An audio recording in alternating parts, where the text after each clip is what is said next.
So, welcome to Talk to Him, a show where we discuss self-help strategies, mute money, music, fashion, health, education, relationships, and how it all links to financial success.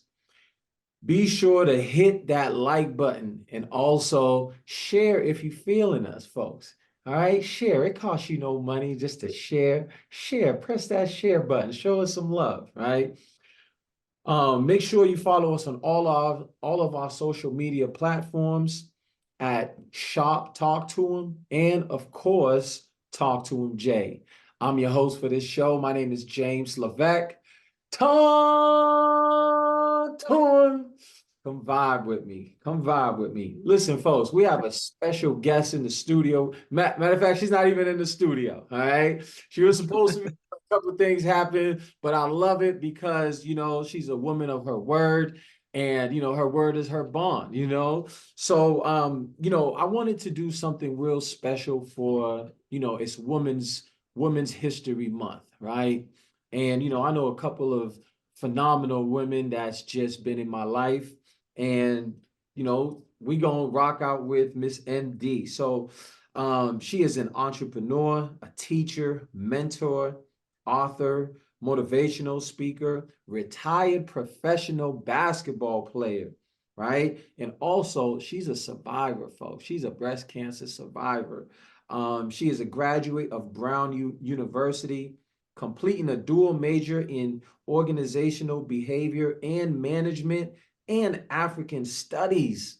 Man, we got the legend, Miss MD, here with us live. MD, how you doing today? I am feeling well, my brother James. How are you? Doing great. I'm doing great. I'm doing great. Thank you for pulling up and talk to him. MD, I'm thinking of the first time I met you, right? I met you, this was like a few years ago, at least 10 plus years ago. And it's crazy Yes. how we still keep in contact.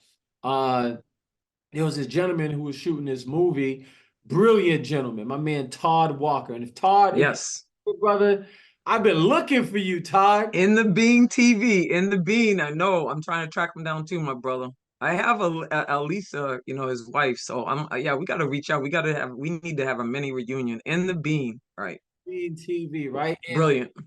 Todd was, listen, the things that are happening now, Todd called them at least 10 years ago, and he was actually putting together this whole network and he was putting together a powerful team. And I was there. I was a part of the team. I was with Todd every single day. And I remember when I met Michelle, there was this lady who came in and was just super duper on point.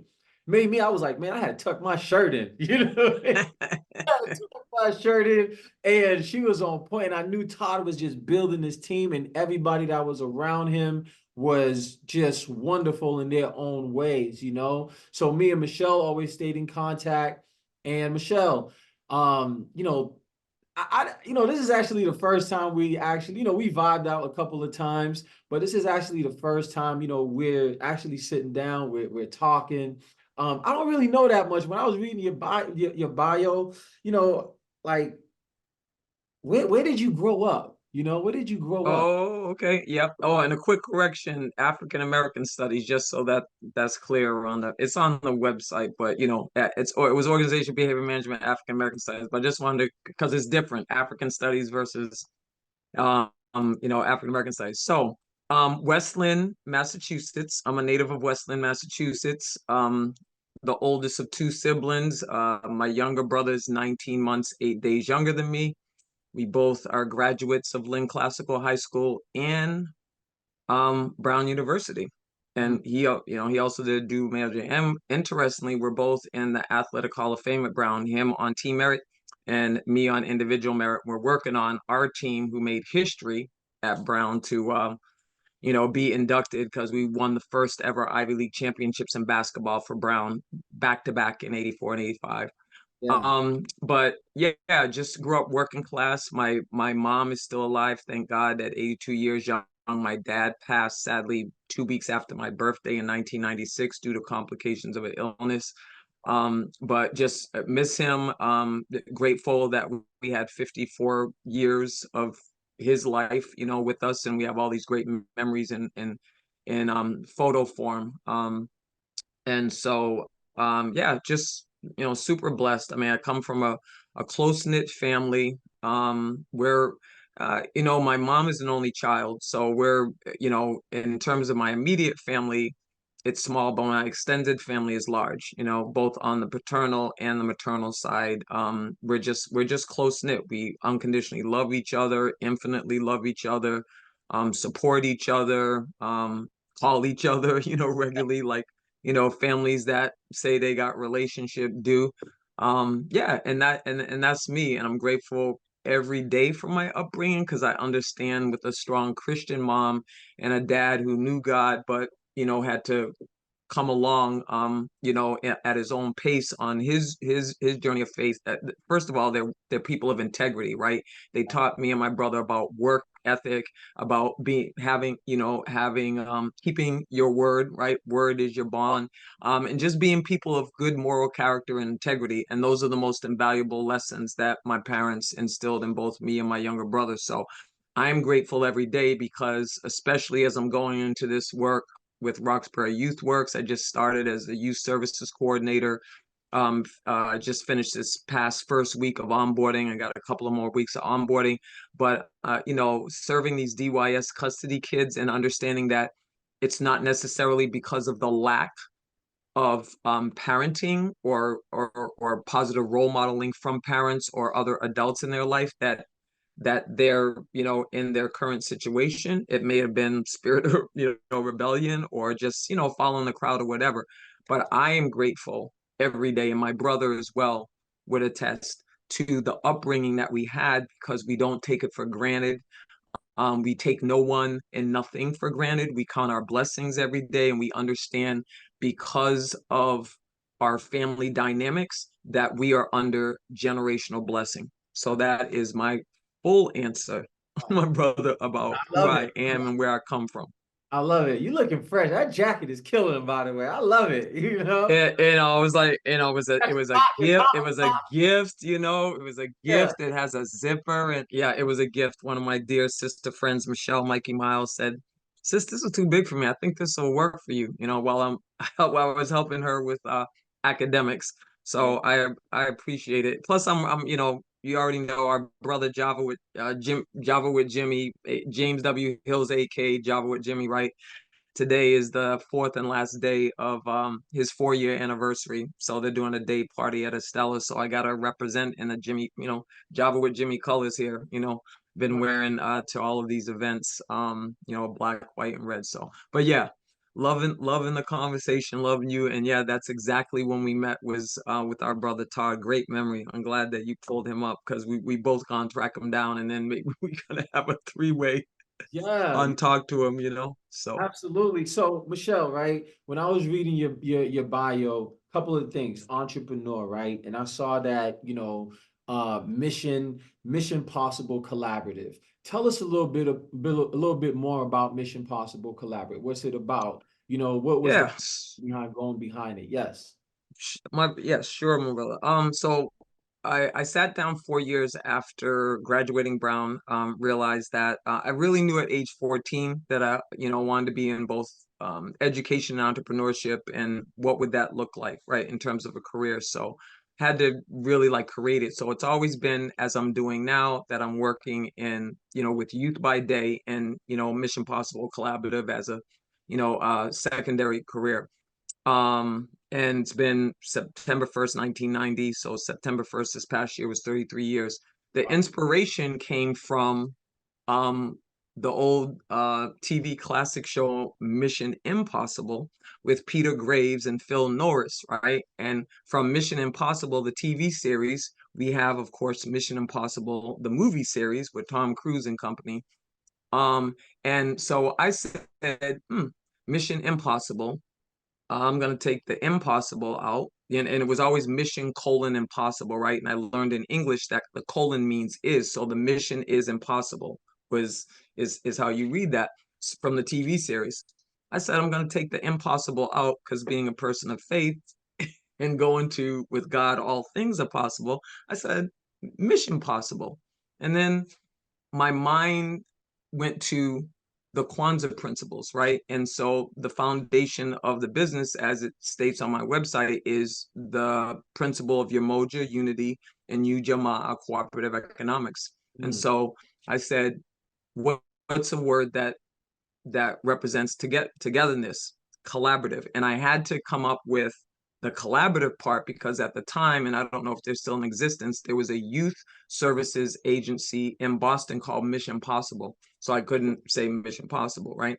So I decided to do Mission Possible and put the colon from Mission colon impossible, put the colon after possible and say the mission, that Mission Possible is the collaborative, meaning there's strength in numbers, which is also referenced on the MPC vision page of my website. Gives, when I started and just the whole concept of the foundation principles or operating principles of discipline, education, faith, because I'm all about teaching my clients like I'm there as the expert. They contract me for what God's gifted me to do, but I'm also about teaching them, and showing them for them to be knowledgeable about what they do, right? So that there's a healthy dependent relationship, right? And not one where every time you need to do something in a particular area, because I might be not feeling well, might be on vacation, just real life situations. But it's also the educator in me wanting people to understand what I do so they better understand how to effectively operate their business.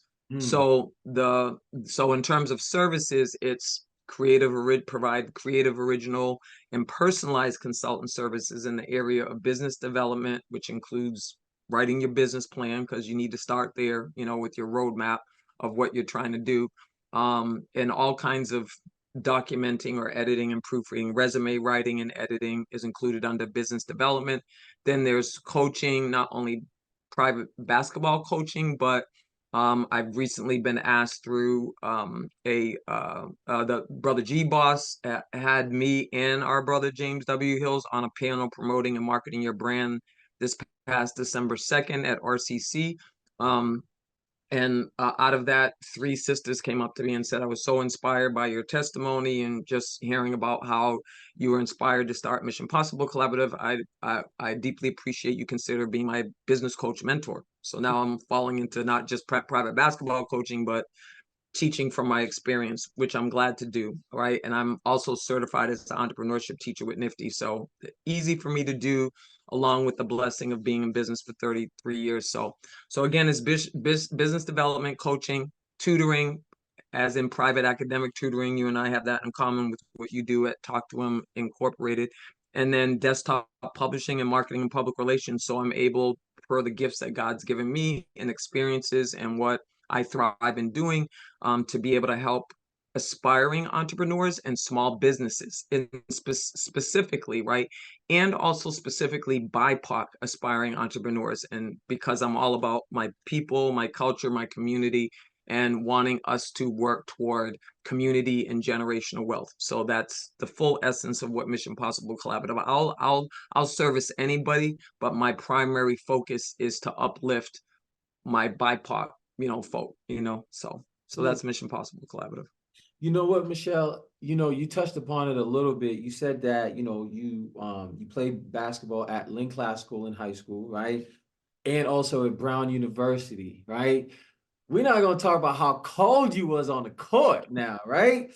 So you were the first girl basketball player to score 1,000. You got recruited by Brown University, where you became the all-time leading scorer, second all-time leading rebounder, and here's my thing, right? Because college was hard for me. High school was hard for me. And I played ball and I was trying to figure it out, how to balance it, right? Like, how did how did you balance it all? You know what I mean? Especially Brown is an Ivy League school. I know the work y'all was getting was like, whoa, how'd you balance it? All right, and just another quick correction. It should say there, third all time. I left My campus bad. third all-time lead.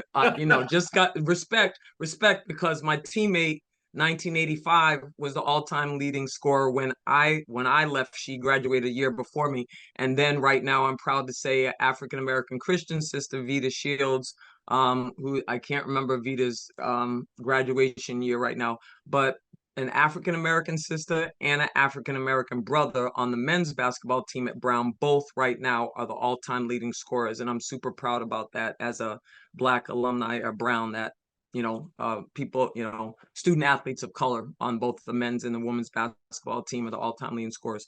But to your question, my brother, one is I have to say my mom, for both me and my brother also, because we both Lynn Classical and Brown, it was a role model about how to balance, right? I know like in our culture, many times, mothers get this moniker of superwoman, and it's not necessarily that. It's just that culturally we know how to persevere and we know how to survive. It's an asset that goes with our cultural history.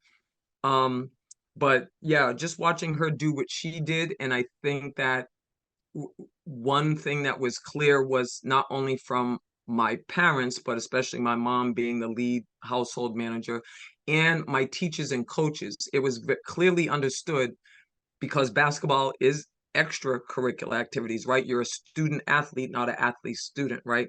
So your grades had to be kept up for you to even be active on the basketball team, right? And I guess would honestly,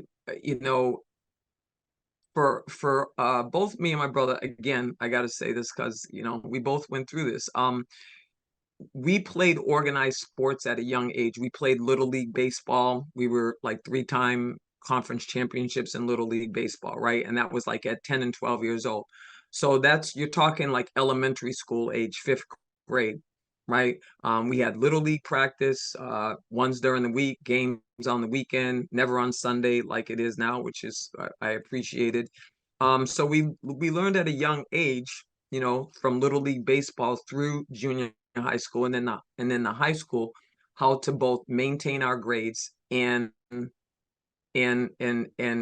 show up at our best, on in our respective sports. And I would say that it, again, definitely comes down to discipline and education, because it was clear both from our parents and from our teachers that, again, you got to keep your grades up to be able to play, right? So really it was an incentive. Now, for me and my brother, we naturally love to learn. We loved learning, right? And we still love learning. We're lifelong learners. And I think that is the key.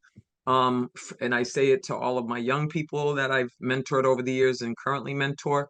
You don't have to choose one or the other. You can do both, right? So whether it's being a student athlete, whether it's I actually would like to major in both of these subjects in college, and even when it comes to a career, right? If you can do both, there where there's a will, there's a way.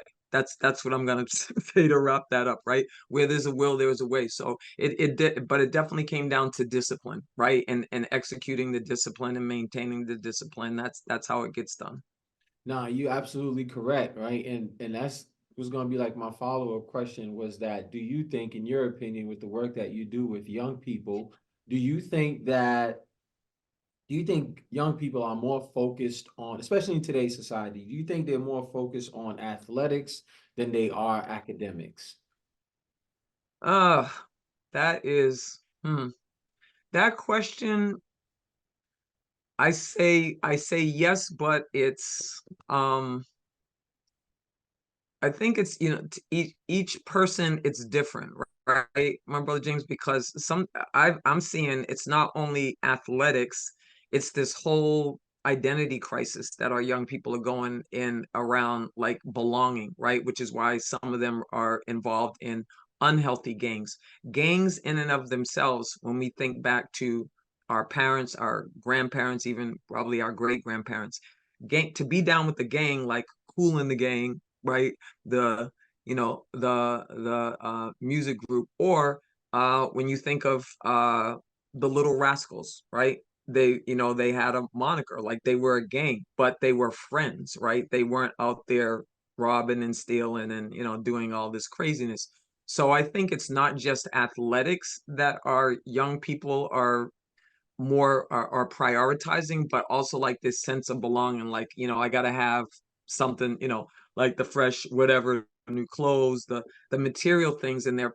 For me, that I'm seeing that their priorities are on on material things, or really things that are fleeting in value, and not they don't have sustaining value, right? Sustaining value is, I'm going to invest in myself, I'm going to exercise self-love and self-respect to say, what am I good at? How can I make money legally? How can I be a positive how can I show self-love and self-respect? That's number one. That starts there. Once I figure that out, now how can I go about being the best version of my authentic self, right? In whatever space you find yourself in. So they're definitely, as you know, with our young men, they have dreams of NBA, or mostly NBA. Some of them might be Major League Baseball, but it's generally the basketball, just because of different role models that are out there, of which one of my favorite is LeBron, right? Just looking at his role, his road, right? Single parent, and just how he surrounded himself with his best friends as his management team. I just love and use him regularly as a role model, right? Like, it can happen. I say go for it, right? Um, go for your goals, go for your dreams. If you need help, you need a mentor, someone like me or someone else in your life, a teacher, a guidance counselor, or coach, do that. But to your point, yes is the short answer, but there are other factors, there are other priorities or focuses, right, that our young people are focusing on.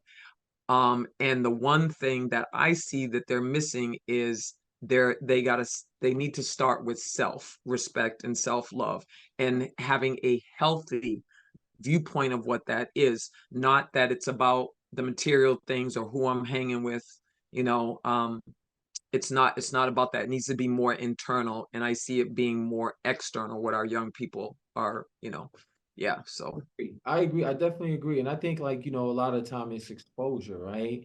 A lot of the things that they see as success is, NBA players, athletics, sports, right? They don't mhm.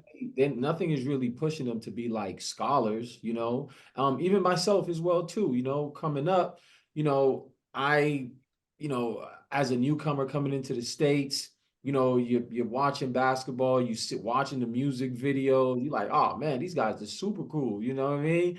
And you kind of like, okay, this is kind of like, this is what success is, and I don't really see, even on television, right?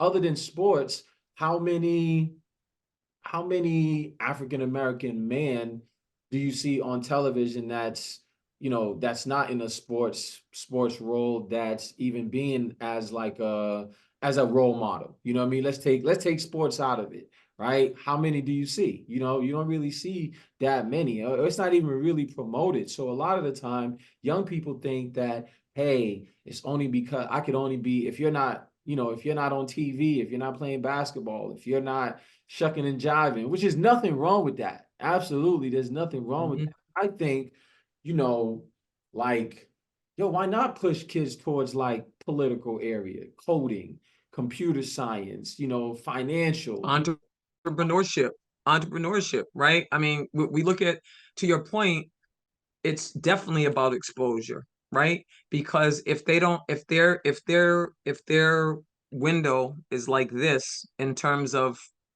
what they have access to versus like this, absolutely, that's why they're nothing. You're at right on point. Nothing wrong with having those dreams or having those desires, but also understanding there are other options when it comes to sports. Okay, we already know what the statistics are, 1 in a million or whatever. It's crazy what the statistics are to make it to the NBA. Even if you're really good, there's some really good players, all American, that didn't make the cut, right? But so they go to the G League. But there's also the movie what is it?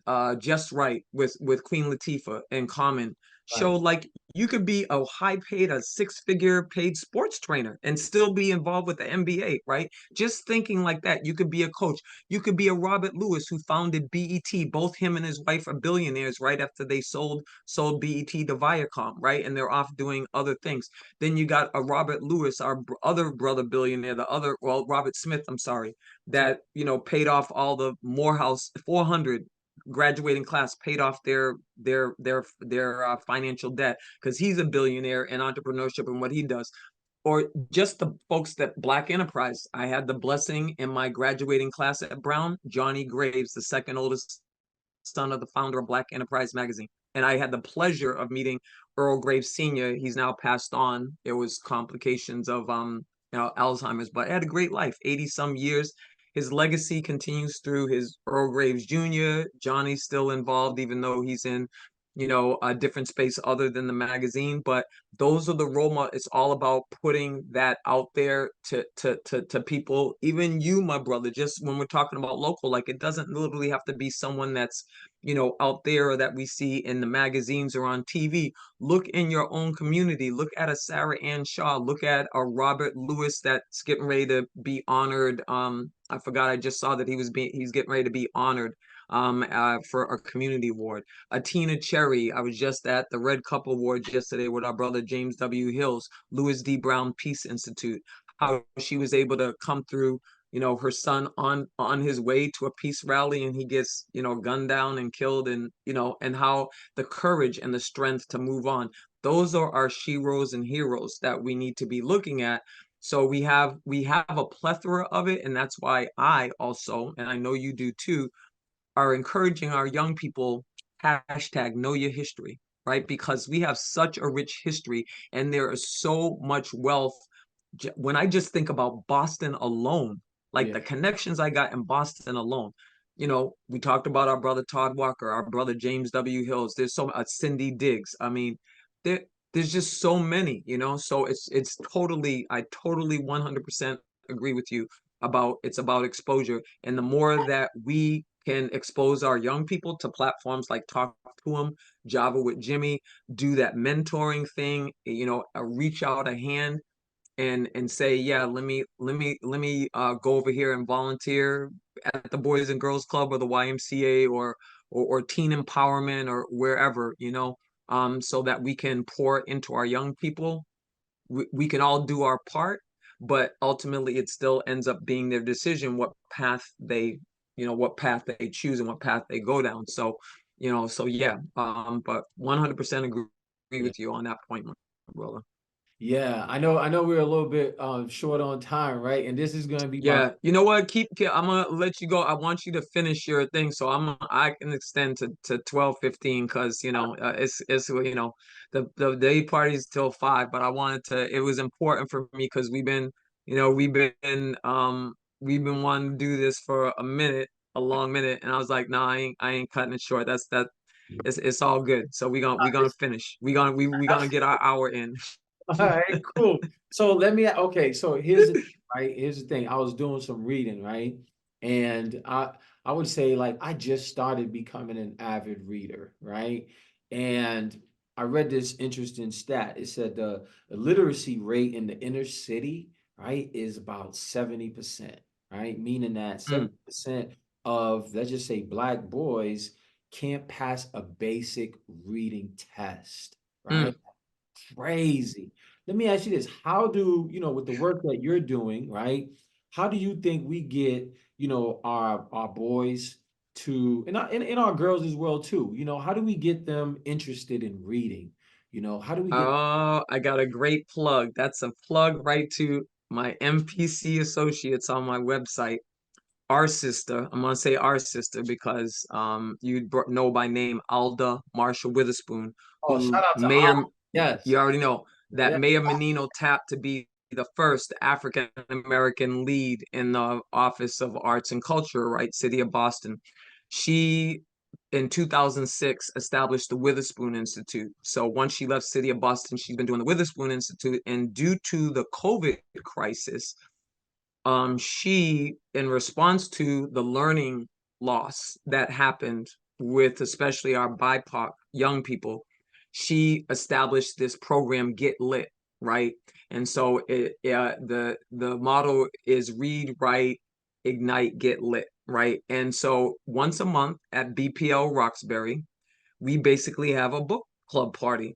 So different young people from the community that represent Dorchester, Roxbury, Mattapan, Jamaica Plain, Rosendale, they come to the BPL Roxbury once a month. The next one is on this coming Monday from 3 to 6 p.m. And the books are represent cultural competency of our young people. So they're all based on true stories, but unknown authors and unknown heroes. But the characters in the book reflect the young people. They're all BIPOC. So for instance, when she had Sister Julia Mejia a couple of months ago to come and be a guest reader. She picks community leaders this Monday. It's women of color from the BPD, right? Boston Police Department.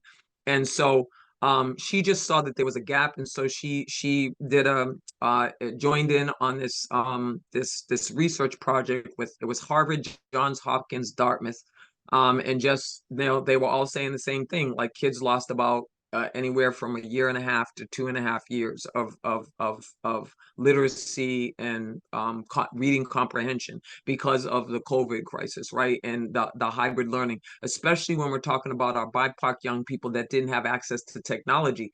So, the school departments, BPS included, right, had to provide, loaner laptops to our young people, because that was a major negative impact of our BIPOC young people in their learning, is that they didn't own a laptop or a computer at home, right? They had to seek one from their public school district, right? So there was a lot that went on there in terms of, equity, right, and access.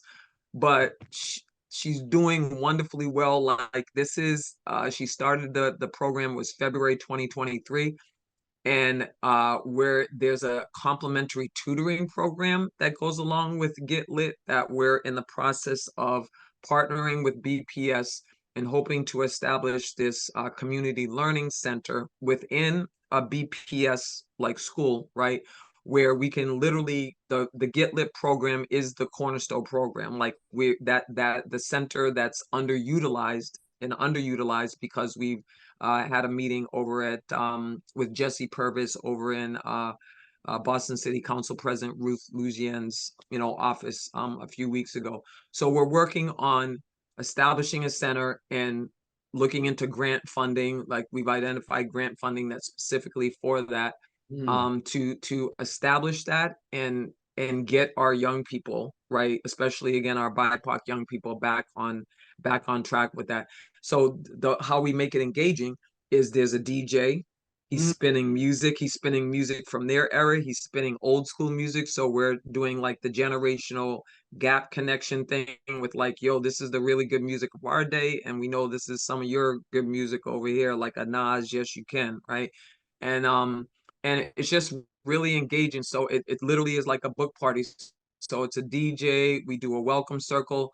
The community leader, the kids, those of us that are Witherspoon Institute management team, we all sit in a circle and we read through this book. And then we've had Sister Janine Busby, who's a detective with the BPT, who's represents the 40 plus Double Dutch Club, and they've come in a couple of months and doing Double Dutch, right, at the Get Lit program, right, which is focusing on reading comprehension, literacy, journaling, creative writing. And then we take a group photo, and that's the format of that once a month program at Get Lit. Now there's going to be spin-off programs, that because the foundation of the Witherspoon Institute is all about promoting the arts or the performing arts, and encouraging our young people who have talent or have a deep interest in that to pursue that, because it could very well lead to, you never know, it could very well lead to you being a professional performing artist or a multimedia artist. We want to encourage that, again, to our cultural history, because we know that our young people, whether it's rap, whether it's like me, spoken word, poetry, right, and we have role models in our community like we have verbalization that's 24 years and counting with our brother VCR, of which I'm proud to say I'm a charter member, right?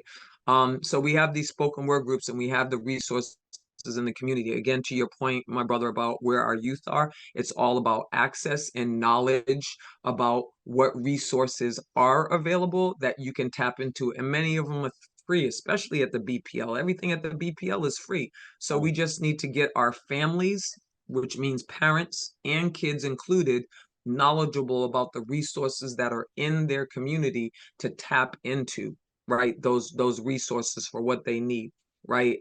Which is why I'm working on this collective where you and I will talk about this. Everybody, including you, that are on my MPC associates, this Nguza Saba 24/7, 365 collective, wanting us as folks, and it's always been on my heart. We celebrate formally December 26th to January 1st, the 7 principles of Kwanzaa, but we need to be, as BIPOC folk, living them out so we can get back to our cultural greatness, right? Again, knowing our history. So coming together, sharing resources, building individual, community, generational wealth, changing mindset about what do we value, right? We should be valuing family and friends relationships. We should be valuing residual income, and looking at assets that appreciate in value, like art, like owning real estate, which the foundation of personal wealth starts with being a homeowner and not a renter and making somebody else rich, right? Especially given the exorbitant rents, right there, right, that are out there right now. If you have to rent to live somewhere, so those things that. But yes, to your point, get lit again. Your questions end up leading. That's how my brain is wide. It's like answering the question, and it usually ends up taking me into something related. But get lit at the BPL Roxbury. You can folks can go to the WithSpoonInstitute.org, and all the flyers are always there, or join the Facebook group for the Witherspoon Institute. That's how they can get plugged in to get lit, and that being one of the engaging. I know that there are others out there that are based at schools. Yeah. And at after school programs, and I'm sure at like the Boston Centers for Youth and Families, right?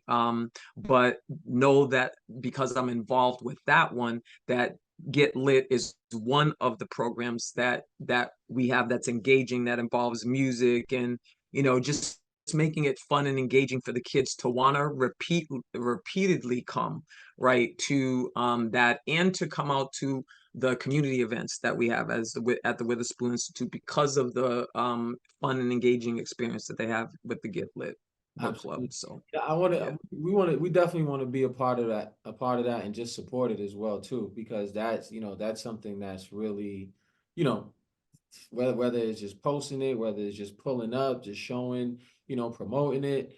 Definitely want to be a part of that as well, Yeah, and we're gonna have you, my brother. I already want to plug you in with your financial literacy workshop, because we have a sister that's gonna be starting in the summer to do. We're adding the component of the Witherspoon Institute, or as an extension of the Get Lit program. It's not only gonna be literature, reading, right, literacy, but also financial literacy. So I already talked to Elda because she already knows about talk to me. So yeah, we'll talk about that, but we're definitely gonna like literally have you in to introduce, because it would be great, again, to the point of role modeling for our young people, because some of the young people that come are boys. It's co-ed, to see a brother of color, right, that's talking about financial literacy and is a professional, right, at in what you do. You know what I'm saying? So we definitely want to. We're definitely gonna be integrating you into what we're doing around the financial literacy piece for sure. Absolutely. So we had a little bit of time, so I got to give you a little bit of trivia, Michelle. Got to give you. Oh boy. Okay, here we go. Okay, let's see. Oh, this is women's black is I women's love this. This is fun. month. What famous black woman athlete crip walk after winning the championship? Oh, what famous Rip black walked after athlete crip championship. walk after winning the championship? After winning the championship. Whoa. Oh, and you're not saying what championship, you're just I'm a saying the championship. the championship. Because if I give you The too much, championship. yeah, I give you too Crip walk. Okay, can I ask for one hint? I'm saying one hint. No, because oh my God, starts with an there's S. so many. She had it. No, not I'm not talking about the sport because the sport I'd probably get it. But was it recent? Like within the last year? No, this was like at least, I want to say at least within the last 5 years. Okay, crip walk. And I'm trying to visualize crip walking. What is Lord Jesus help me? Crip walk. I don't even know. I don't even know what crip walk is, but I'm She has a I sister. don't even know what crip walk is. So guess what? So now I'm just gonna have to like guess on I don't know, Shakari Richardson and track. Like I don't Ah, know. that was a I good one. It I was, don't even know what crip walk is. Like you gotta I enlighten me, my can't show brother. it. See, I'm like, what does that look like? It was, so I'm gonna have to look it up.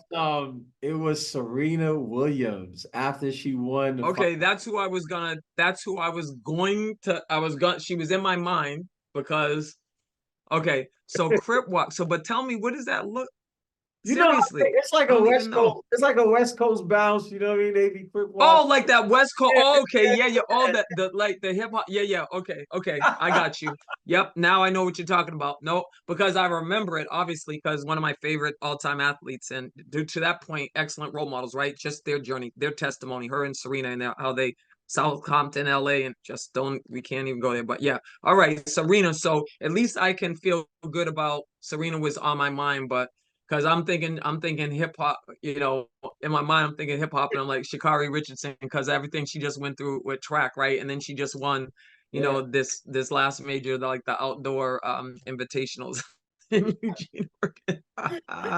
Okay, so All at least right, that was all right. close.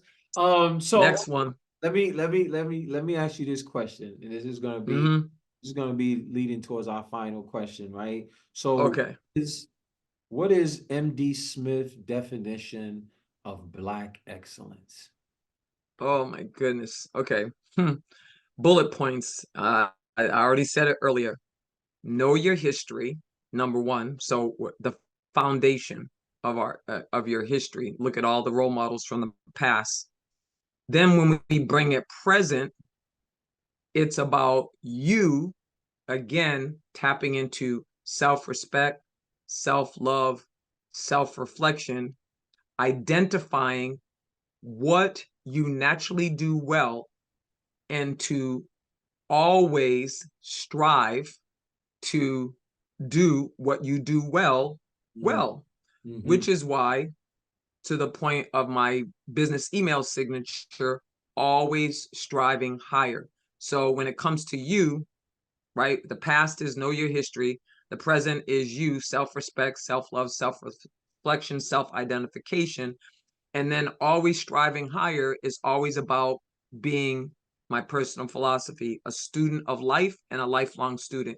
Never settle. If you stop learning, you stop growing. So if you continue to learn and you continue to add or complement what you do well by continuing to learn, you position yourself to be, excellent. And it's also, it does go to discipline, education, and faith.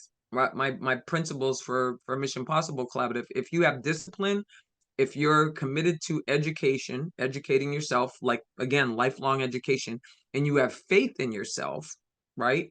And I'm gonna throw in faith in God, but definitely faith in yourself, right? Again, our brother Jesse Jackson said it best. If you can believe it, you can achieve it. Mm-hmm. So if you have a perseverance, never give up attitude, that's the only way that you're not successful anyway, is that you give up. So, but perseverance, the adage says, always pays off. So I say, know your history, be committed to always striving higher, being a lifelong learner, right? Identify what you do well and always strive to do that well. And then also, Black X, yeah, those are the two really, right? But to that point of the Nguza Saba 24/7 365 collective that I was talking about, I think that Black excellence always also needs to include us always continuing to reach for the moon, they say, right? I love Les Brown's adage to that point, right? Reach for the moon, but if you don't make it, at least you land among the stars, right? So that's the goal, is to always reach for the highest goals, the highest dreams, that it should be unlimited. You should never put limits on yourself. And then you go for it. And when you need help, right? Because we all need help. None of us know it all. None of us are perfect, no matter all the loveliness. That's what keeps me humble, right? But that's why I love learning, and I love learning also from young people, because it's two-way. When I taught, teaching for me was two-way. I'm not standing up here doing this one-way lecture thing. Like, no, we're going to have a conversation, right? And I'm going to do my checks for understanding to make sure you're grasping what I'm talking about. So definitely know your history, my brother, and ground in that, and be super proud of that, right? We have a rich history as BIPOC folk, especially African American folk. And then yeah, just to invest in yourself, right? And I know you talk about that in your financial literacy workshops. Invest in yourself and invest in being excellent, right? And that comes with discipline, education, and faith in yourself.